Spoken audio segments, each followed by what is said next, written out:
रात के सन्नाटे में एक आदमी ने पुलिस को बुलाने के बजाय वह उस खून से लथपथ लाश को अपने घर ले आया और बेरहमी से उसके कई टुकड़े कर दिए। अगली सुबह इस भयानक सच से अनजान उसकी पत्नी ने उस इंसानी गोश्त को पकाकर ग्राहकों को बेच दिया। जब पति लौटा तो उसके होश उड़ गए। उसे लगा कि अब उनका पकड़ा जाना तय है। लेकिन तभी एक ग्राहक वापस लौटा और बोला, आज का गोश्त बहुत ही स्वादिष्ट है, मुझे और चाहिए। पत्नी यह सुनकर हैरान रह गई। एक भयानक सच। इससे पहले कि पति कोई बहाना बनाता, पत्नी ने खुद उस गोश्त का एक टुकड़ा खा लिया। उसका स्वाद वाकई लाजवाब था। घबराए हुए पति ने पूरी सच्चाई उगल दी और गोश्त फेंकना चाहा, लेकिन पत्नी ने उसे रोक दिया। तभी एक और आदमी वहां आया और बोला कि उसने इस गोश्त की बहुत तारीफ सुनी है, उसे 50 किलो गोश्त चाहिए। दोनों ने एक दूसरे की तरफ देखा और उस इंसानी गोश्त को बेच दिया। देखते ही देखते यह बात आग की तरह फैल गई। 6 महीने से भी कम समय में दुकान का सारा गोश्त बिक गया।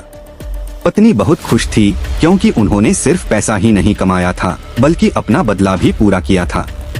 दरअसल जिसे उन्होंने मारा था वह कोई मासूम नहीं था, बल्कि एक कट्टर शाकाहारी समूह का सदस्य था जो अक्सर उनकी दुकान पर आकर हंगामा करता था।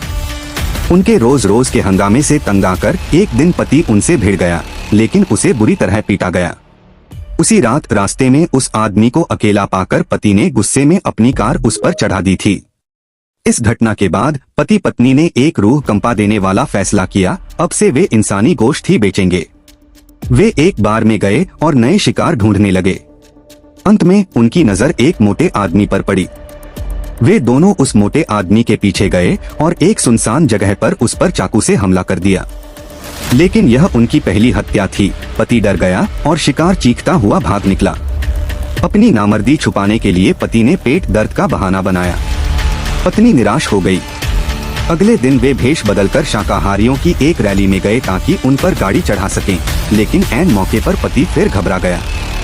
पति के अंदर के खूंखार जानवर को जगाने के लिए पत्नी ने एक चाल चली। वह एक दुश्मन को घर ले आई। उसे देखते ही पति का खून खौल उठा। उसने बिना कुछ सोचे समझे धारदार चाकू उठाया और उसके बेरहमी से टुकड़े टुकड़े कर दिए। रात भर के खूनी खेल के बाद अगली सुबह दुकान पर ग्राहकों की लंबी लाइन लग गई। सारा गोश्त तुरंत बिक गया। अब उनका डर खत्म हो चुका था। उन्होंने उस मोटे आदमी को भी अगवा कर लिया और उसके शरीर का कीमा बना डाला। उनकी दुकान की बिक्री आसमान छूने लगी। जब भी गोश्त खत्म होता, वे एक नए इंसान का शिकार करते। जो भी उनकी नजर में चढ़ता उसकी मौत तय थी। एक सीधा साधा इंसान अब एक बेरहम दरिंदा बन चुका था।